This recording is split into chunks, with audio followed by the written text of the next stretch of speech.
Tindakan pemimpin DAP yang menggunakan bahasa Cina dalam urusan rasmi Kerajaan Selangor disifatkan biadab dan tidak menghormati bahasa kebangsaan. Ia disuarakan pemerhati sebagai sebuah parti yang kini berada di blok kerajaan.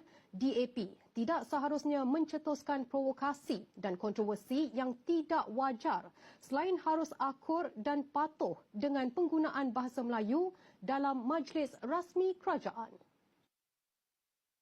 Pemerhati berkata demikian bagi mengulas pendedahan bekas pengerusi UMNO Selangor, Tan Sri Noh Omar, mengenai program baucer yang diiklankan dalam bahasa Cina dipercayai anjuran program kerajaan negeri di Tanjung Karang, Selangor pada Jumaat. Noh yang juga bekas Menteri Pembangunan Usahawan dan Koperasi menyifatkan isu berkenaan perlu diberi perhatian walaupun mungkin sesetengah pihak menganggap ia tidak penting untuk diketengahkan.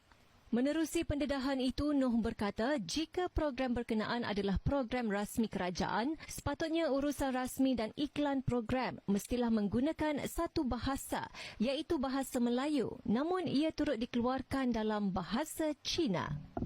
Yang pertama, urusan rasmi kerajaan ini wajib ditulis dalam bahasa Melayu selaras dengan perkara 152/6 yang kita kena ingat di Tanjung Karang, bukan hanya ada orang Melayu dan orang Cina saja, ada juga masyarakat India.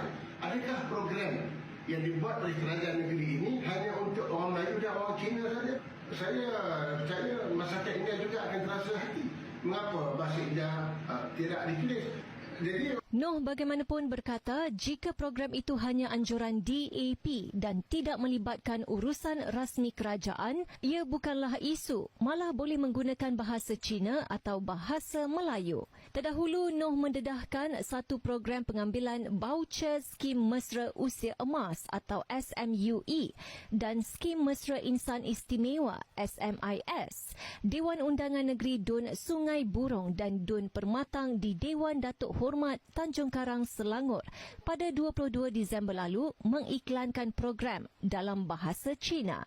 Program berkenaan anjuran Pusat Khidmat Penyelaras Parlimen Tanjung Karang dan Ahli Majlis Perbandaran Kuala Selangor MPKS Zon 3 yang mana penyelarasnya adalah Ahli Dewan Undangan Negeri Adun Sekincan, Dato' Eng Su Lim yang juga Wakil DAP.